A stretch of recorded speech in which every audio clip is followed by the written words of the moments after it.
what's been going on out there. Can you give us a summary of what you've been hearing, what's been going on, and what to look out for? Sure. And people have to be very wary of the reports coming through the media on this, because the focus is very much on the $14 billion fine that the Justice Department levied against Deutsche Bank on mortgage-backed security fraud. Now, the important thing is that, of course, they committed mortgage-backed security fraud. Who didn't of the big banks? This is a very large fine, but that's not why Deutsche Bank is in trouble.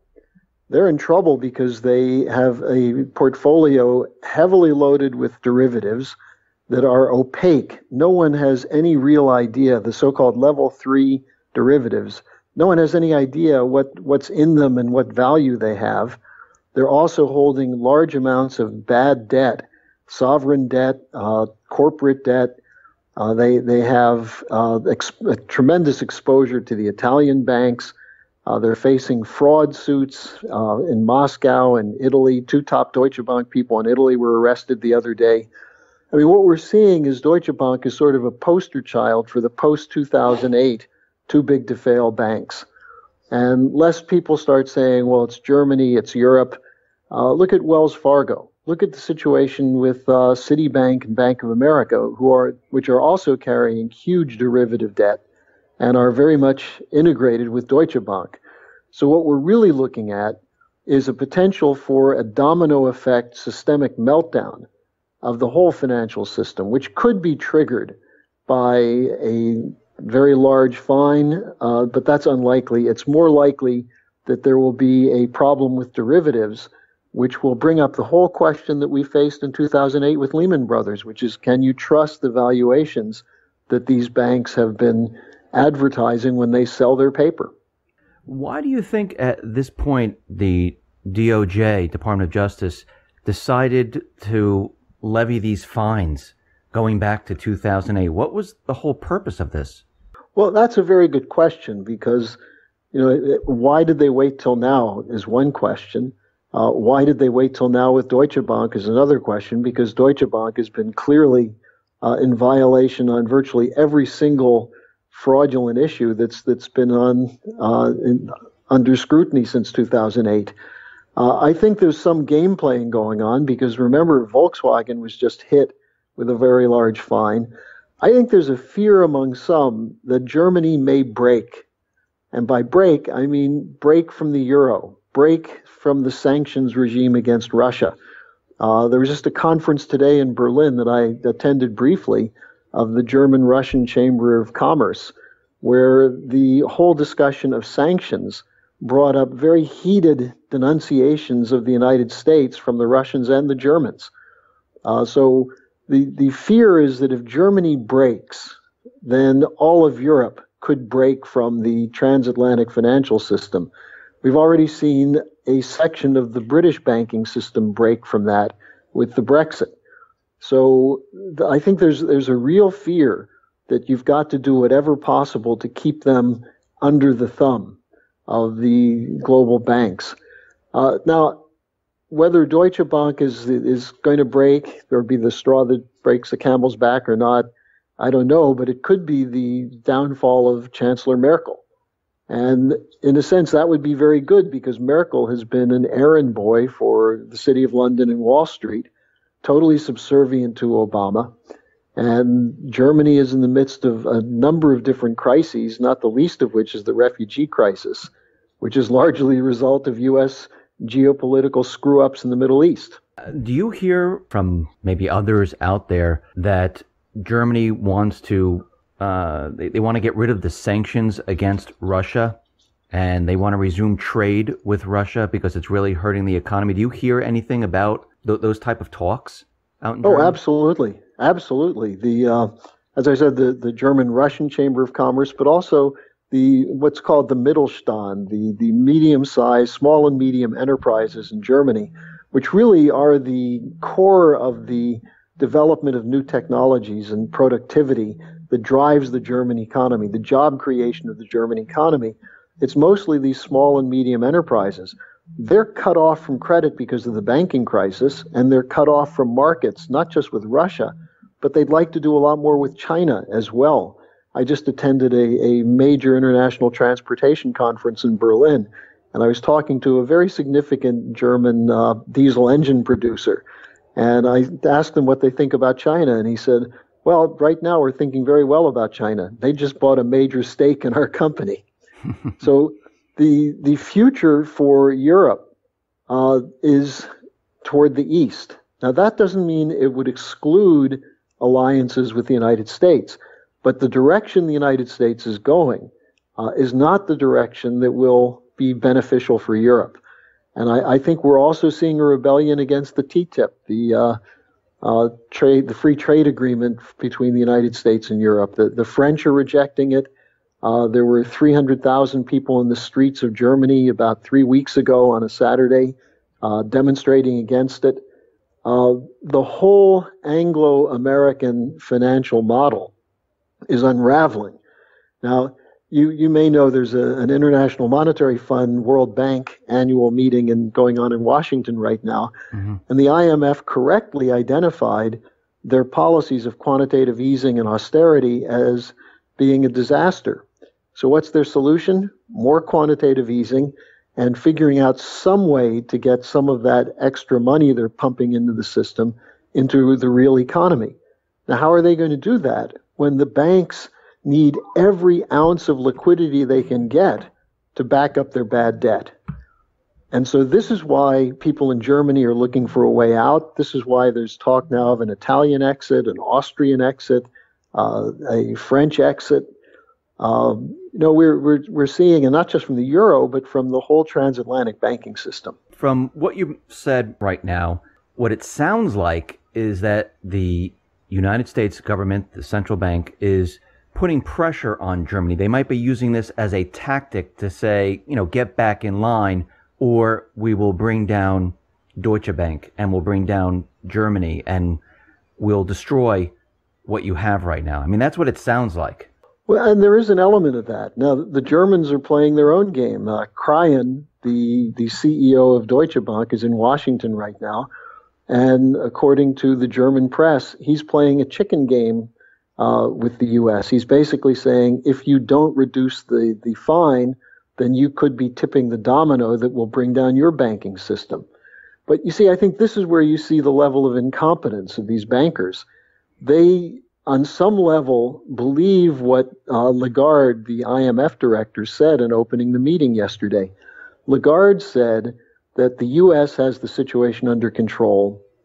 If Europe did more along the lines of the U.S., we could bring Europe under control. And the biggest threat to the financial system is the people who are rebelling against the trade agreements and rebelling against the EU. In other words, she's got it backwards. She's saying that people are rebelling and causing the crisis, as opposed to recognizing that the rebellion, which is universal. I mean, this is what the 2016 election campaign in the U.S. showed, the absolute hostility of most of the population toward the establishment. People know there's something wrong, but they don't know how to deal with it. And what you see among the bankers is the arrogant belief that they can still control things from the top and that they can use the fear of a banking crisis to force the politicians in line. And I think people should be afraid of this banking crisis. I mean, you could have pension funds wiped out on a much larger scale than 2008. And this is something that LaRouche has been emphasizing for the last years, that people who think their pensions are safe have obviously forgotten what happened to their 401k in the fall of 2008. William White, the former chief economist for the Bank for International Settlements, told a gathering the other day that if we don't wipe out some of this uncollectible debt and take it off the books of banks, then governments or the depositors in these banks are going to be held liable for the losses, which means your deposit under a bail-in provision could be seized. That's in the Dodd-Frank bill. That's in the EU single banking resolution mechanism. So there's a desperation there, but they think that they can still control the game from the top. And what they don't realize is that at a certain point, the Germans have reached a point where their hypocrisy in the way they dealt with Greece and other debtor nations is now coming back to haunt them. Mm. They said that there can't be any more bailouts. Well, what happens if the German government is asked to bail out Deutsche Bank because of its systemic importance for Germany? I mean, right now, I believe Merkel says there's no plans to bail out Deutsche Bank. We know there's the bail-in documents. Do you think they would head in that direction if things start to really break down, that they would try to bail in the bank? And if Deutsche Bank does go, how bad is this going to get? I mean, what type of chain reaction is this going to create? Well, right off the bat, Commerzbank, which is the number 2 bank in Germany, would probably go under. The Italian banking system, which is barely hanging on now, would be gone. It would be vaporized. BNP Paribas, Societe Generale in France, Royal Bank of Scotland, the leading British banks, they're all interconnected. JP Morgan Chase, Morgan Stanley, they're all interconnected. Now, Merkel, under pressure, in an interview said they're not going to bail out Deutsche Bank. But what's going on, and I have this from very top sources in Germany, is that the German government is working on a plan B and a plan C. And they need 2 plans, because if they do bail out the bank, and by bailout I mean a government bailout, they're going to have some kind of plan to deal with the Italian and the French situation. Now, the other part of this is that you mentioned the bail-in, and we were talking about this before. Deutsche Bank would be foolish to start seizing deposits of its clients, which is what a bail-in is, and taking money from senior holders of their bonds and debt. Because if they did that, then nobody would trust Deutsche Bank. It would be the end of Deutsche Bank, and it would probably be the end of the banking system in Europe as we know it. The IMF and the EU, I mean, from this point, it looks like they're trying to push new rules to get rid of bad loans on the banks, where the banks would just, write off the bad loans, which in their view would help the banking system. Have you heard anything about these new rules that they want to implement? Well, this is another trick, because if they really wipe out the bad debt, it's going to trigger all kinds of counterparty agreements. And the clearinghouses put out a report recently that they couldn't handle the volume of write-off that's required. I mean, we're talking about writing off trillions of dollars of obligations. Now, that's what should happen. They should happen, and it should be done in an orderly fashion through restoring Glass-Steagall, forcing banks to get rid of their speculative casino operations. And under those circumstances, then governments could protect the central core banking of depositors and banks making loans for real production.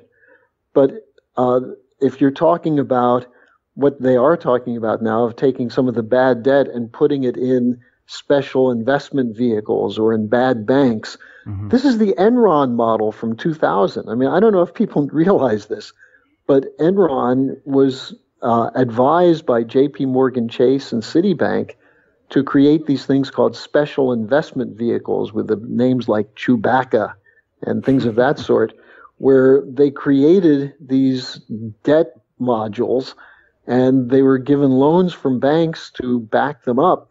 And then they started selling stock in them or shares in them, not stock, but shares in them. And these things were just landing places of uncollectible debt. And after Enron collapsed, Greenspan made that legal. And that's part of the Commodities Futures Modernization Act that allowed companies to that have no business in commodities creating derivative contracts, banks, I should say, creating derivative contracts on holdings of copper and silver and things of that sort. So the whole system went haywire, and it started long before 2008. And the starting point for a return to sound banking principles is going back with Glass-Steagall. So from your viewpoint, where is everything heading right now? What do you think the next step will be for the U.S. government, central bank, Germany, EU, IMF? on this Deutsche Bank situation? Well, I think we're seeing what is best described as heteronomy, people looking out for their own interests first. And we see this with J.P. Morgan coming out saying, look, we're in pretty good shape compared to Deutsche Bank. Commerzbank just did an ad saying, well, there is a good Deutsche Bank, German bank, referring to themselves, playing off the competition with Deutsche Bank. But Commerzbank is blowing a lot of hot air. The problem is that there is no simple bank-by-bank solution because it's a systemic crisis. And it goes back to the destruction of classical economic thinking. And by classical, I don't mean Adam Smith and the Austrian school. I mean the Hamiltonian national banking conception, which said that governments should be vehicles of credit to those responsible banks that will loan them to responsible clients who will invest in something that will produce physical wealth. And this is something that we've gotten away from since essentially the death of John F. Kennedy. And we've increasingly moved into placing values on financial instruments that have nothing underlying them. And this is why they say you have this opaqueness problem.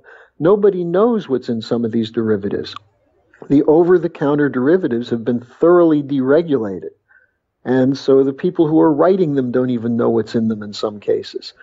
And then to try to value them and count them in some way in the regulatory capital of a bank under Basel III or Basel IV agreements is absurd. And so you really have to break with this whole paradigm. And in the United States, that means virtually everything we've done since Nixon took the dollar off gold and ended the Bretton Woods fixed exchange rate. Now, that may seem radical, but I believe it was even Lord Rothschild who said we're engaged in the most radical banking experiment in world history. Now, someone like him recognizes that this is foolishness.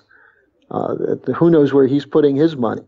But I think the important point, Dave, is that people who are looking at this thing and saying, well, is this an intended collapse? Is this part of the super plan of the bankers?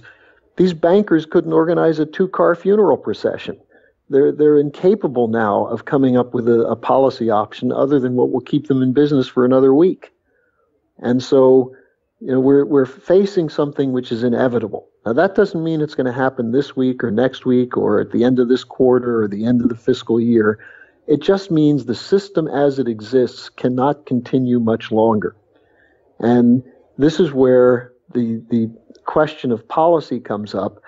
Don't expect some Treasury official or a Federal Reserve official or certainly a President Clinton or even a President Trump to come up with a solution. We've got to have a policy debate, a rip-roaring, vigorous debate in this country, in the United States and in Europe, over what the policy should be. And starting with a rejection of the axioms of the last 40 years, the whole free trade, deregulated axioms, which have underlain the greatest transfer of wealth in world history. And this whole situation reminds me of 2008 with the subprime security. I know with the derivative market it's much, much worse, but with the subprime, they didn't even know what was inside these securities. They didn't know what was going on. They actually had no clue. We know that S&P, Moody's, they were all just rating them AAA. And right. They kept the illusion going for a very long time. And it feels like they're doing the same thing once again, where they're keeping this illusion alive. They really don't, or they do know, and they're not telling anyone what's really going on with these derivatives because they know it's like a time bomb. And eventually it will go off. Well, I describe it as the Wile E. Coyote phenomenon, that the coyote's gone over the cliff, but until he looks down, he thinks he's doing pretty well. Yeah. And, this is where we are in this thing. The bank profits are up, the stock markets are soaring. You can get an idiot like Paul Krugman saying that the fundamentals in the U.S. are sound. And you even get someone like Bernie Sanders who accurately spoke about the wealth inequality, but then turned around and said Obama saved us from a catastrophe. So the most of the commentary is pure drivel. And if you speak with serious people in finance, they're astounded that it's lasted this long. And I mentioned before William White. He just gave a speech in Singapore, and he was asked, when do you think this will crash? And he said, I don't know. It may have already crashed, and we just don't know it yet. He said, but when we do find out, it's going to be something much larger than 2008. And that's because with quantitative easing, they're just creating a bigger pile of worthless debt.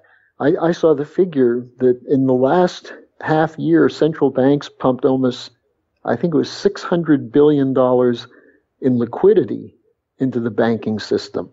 Now, that's not even including the guarantees and backups and other things they're doing. And this is money that's just sitting on the books of banks that's there to, if they need it, to stop the bleeding when a derivative blows out.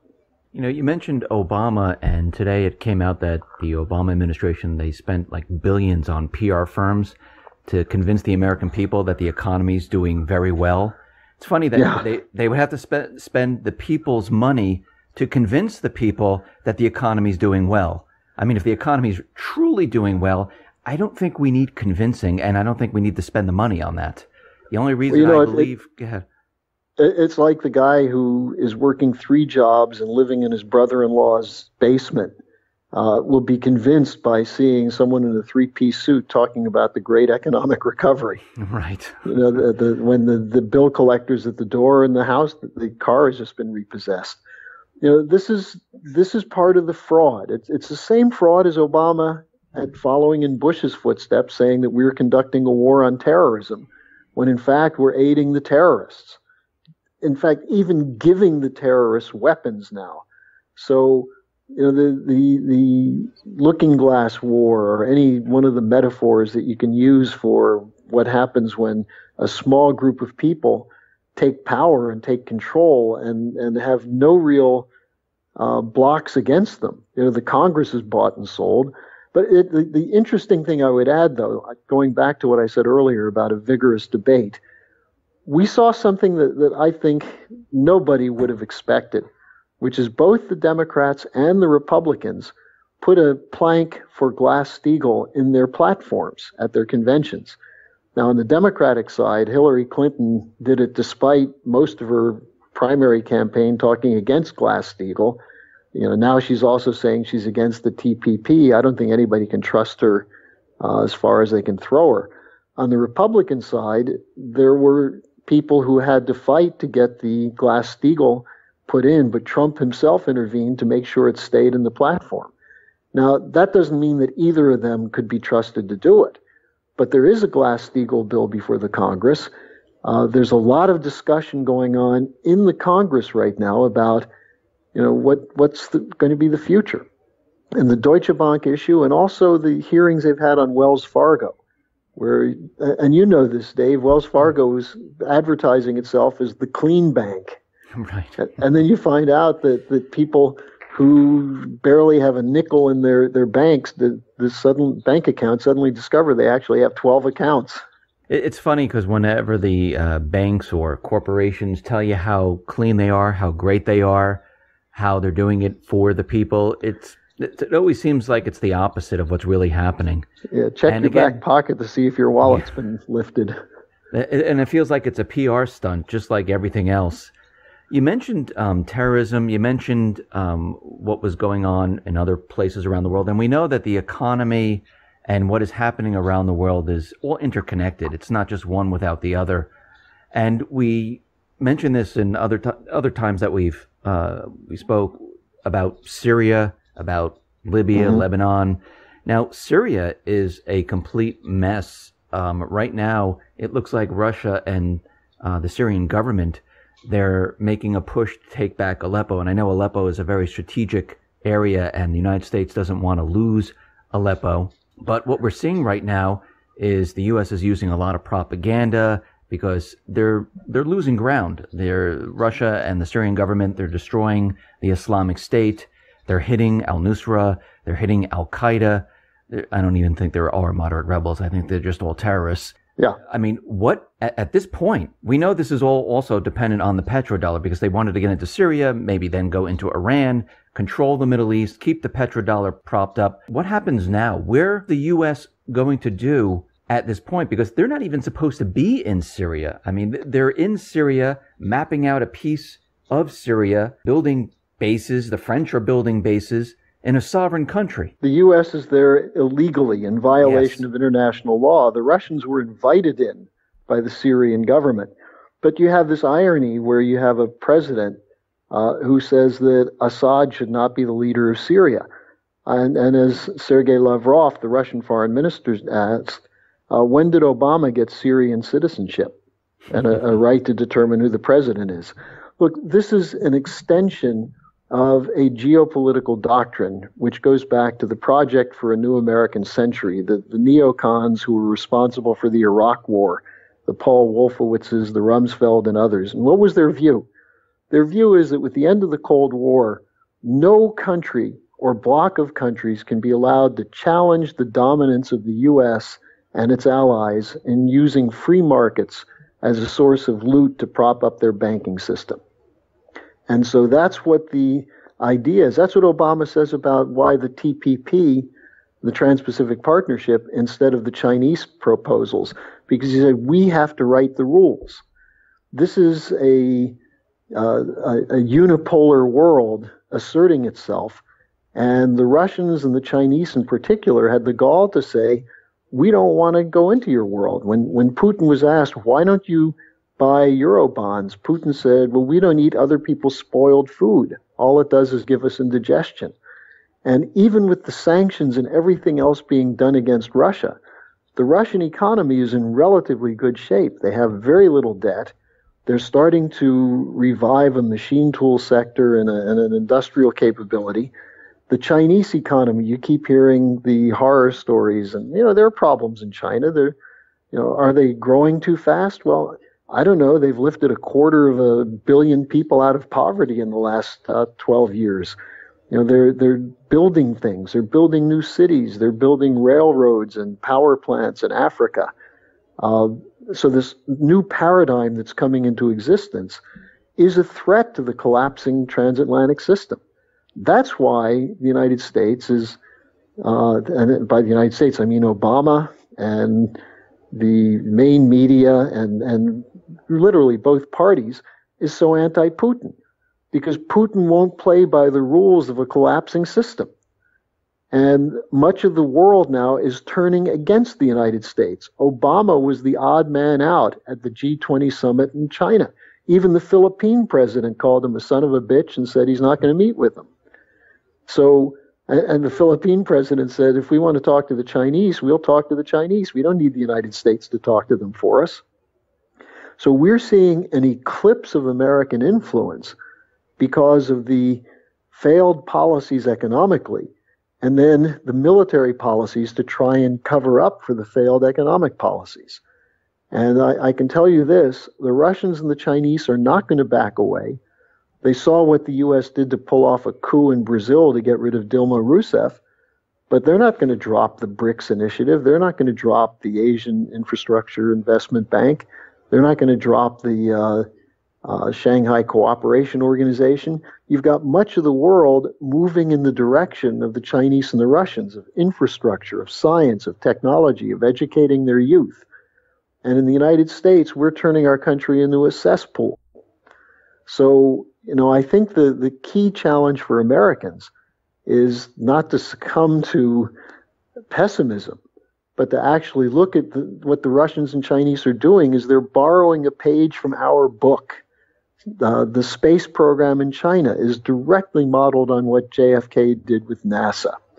What the Russians and the Chinese are doing with rail goes back to what Lincoln did, to unify our continent and build a continental power in the United States based on new technologies, at the time steam engine and steel. So, are we out of new ideas in the United States?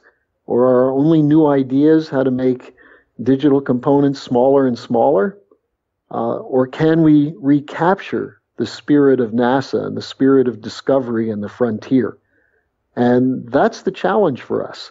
And I think that what we're doing here in Europe is we're having a series of conferences where we're bringing people from all over the world to sit down in front of the Germans and the French and say to them, look, why don't you join us? Join us in this enterprise. Drop the policies of geopolitics of London and Wall Street, and let's join hands to defeat terrorism and to rebuild the Middle East, just as an example. So I think that's the fundamental challenge.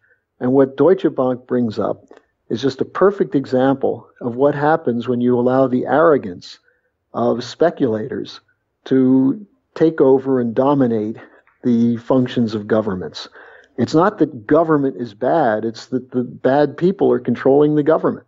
So how far do you think these bad people in government, I mean, people call them neocons, how far do you think they will go? Do you think they will start war if they don't get their way? Well, they already have. I mean, what do you think Libya was? Libya was a destruction of a country that was actually succeeding and working with us in the war on terrorism. Look what we did to Iraq. You know, Saddam Hussein was not a great man, but in Iraq you had women as presidents of universities. You had a Christian who was the vice president of the country, Tariq Aziz. Assad protected the minority communities, and we've attacked them. We've said they're not democratic. They don't go along with us. And what we've done is we've destroyed the institutions that were allowing those countries to improve and change. And look, we've been at war now for 15 years in Afghanistan. And look what we did in Ukraine, where we knocked out a democratically elected regime. The same neocons did that and used that as the basis for a war drive to put NATO forces on the border of Russia. So, you asked the question, would we go so far as to going to war? We already have. We're risking World War III right now with the discussions going on between the Pentagon and the Obama administration, with full support of Hillary Clinton, of establishing a no-fly zone in Syria. If the United States goes to do that, are we going to start shooting down Russian jets in order to defend al-Qaeda terrorists in Aleppo? One of the other proposals that came from the head of the Air Force, the U.S. Air Force, is why not just go in and bomb Syrian airplanes on the ground to knock out the Syrian Air Force? Well, under what international law are we doing that? Under what constitutional provision of the U.S. Constitution are we doing that? We're not doing it under any constitutional provision. It's a violation of international law and U.S. law. And so, yeah, they are doing that to protect a bankrupt financial system. And, Dave, I think, I've been doing this for a long time, and I think we're beginning to see more and more people realize that this is not abstract conspiracy theories. And in reality, it's real events controlled by real people doing some really evil things. And the only question is whether the good people, the people who don't agree with these things, will marshal the strength to stand up and say no more. And I think we saw some of that in the presidential campaign. Not enough, and it wasn't clear enough. But we saw some of that. We're seeing it in Europe now. We're seeing Renzi, the Italian prime minister, who's starting to turn against the EU and say, look, we should be working with Russia and China. The prime minister of Portugal, it's a small country, but he went to China today and said, we look to China for the future. The Greeks are doing the same thing. Africa is turning to China. India, which Obama is courting like crazy, is saying, at best, they're going to remain neutral, but they're part of the BRICS. They're working with the Asian Infrastructure Investment Bank. So we're losing. And the only thing that we have now is the world's largest and most powerful military. But we're pushing countries to the brink of war, and I mean nuclear war. And so this is where what sometimes people can't make the connection between finance and war. A lot of people say, well, war is a racket. I guess it was Smedley Butler who said that. And, right. They see the financial connections, but they don't really see how completely insane the paradigm is that's being protected by these weapons and these machines of war. So, this is a moment of truth for humanity. And I think it's important to make this as clear as possible with people that you're not just talking about saving your pension fund by supporting Glass-Steagall and a Hamiltonian credit policy. You're actually talking about preventing a financial and possibly nuclear Armageddon from taking place. Harley, I agree with you, and I hope when the time comes, because I don't believe that these individuals will back down. I don't think they'll ever give up on their goal. They've never given up in Syria, where they were always looking to get rid of Assad. They just keep pushing and pushing and pushing. And I think if they don't get their way, they're going to push the U.S. and other countries right into World War III, like you said. And I'm hoping at that time that people start to realize what's going on, and there is a movement, just like the TPP, the TTIP, where there were protests around the world where they said, Right. something, we don't want this. Hopefully, and I hope that people will see this and start to realize that we're heading to war, and people, not just here in the United States, but throughout Europe, because Europe is going to be on the front lines, that they all start to say, something, we're done with this. We cannot do what you want us to do, because this is not going to go well for anybody. And one of the interesting things that's happening is that there are voices now that are speaking up saying, it's a good thing Putin is the president of Russia, because he has not responded rashly to these provocations.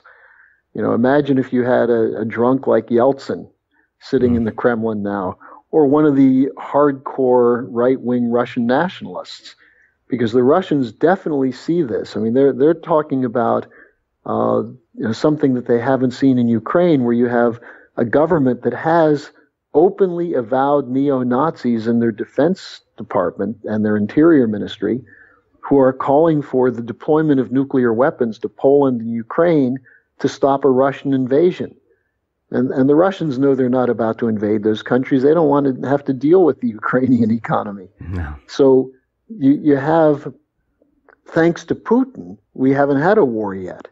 And, I think we're beginning to see an appreciation for Putin. I just was talking to some people the other night in Berlin at a meeting, and this one guy just said, well, where are the leaders in the world? And as we were talking, he said, I see one leader, and it's Putin. And some of the people who know him were shocked that he said that, because a year ago he was a big anti-Putin guy. So I think we're seeing around the edges, we're seeing a recognition of the problem. And the question is, will people move to a clarion call for change? And what Lyndon LaRouche has represented for 60 years, 50 years. He just turned 94 last month. Wow. And he's still speaking out. He's still active. And what he just said recently, for example, is that the override of Obama's veto on JASTA, to hold the Saudis responsible for 9/11, the important thing on that is the American people spoke out again. They spoke out saying that when we have 3,000 people murdered, we want to know who did it. Don't cover it up.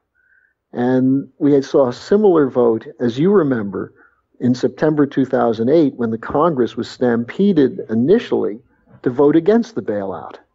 So Right. If the American people realize the power they have, if they act, that we can force the Congress to turn against their pocketbooks and their monetary interests controlled by Wall Street, if we mobilize. And that's what we have to do. And I would urge your listeners, go to LaRouchePAC.com, study some of the articles we have there on the economy and on the new economic paradigm, because this is something that's real, and it's something that's beckoning to us.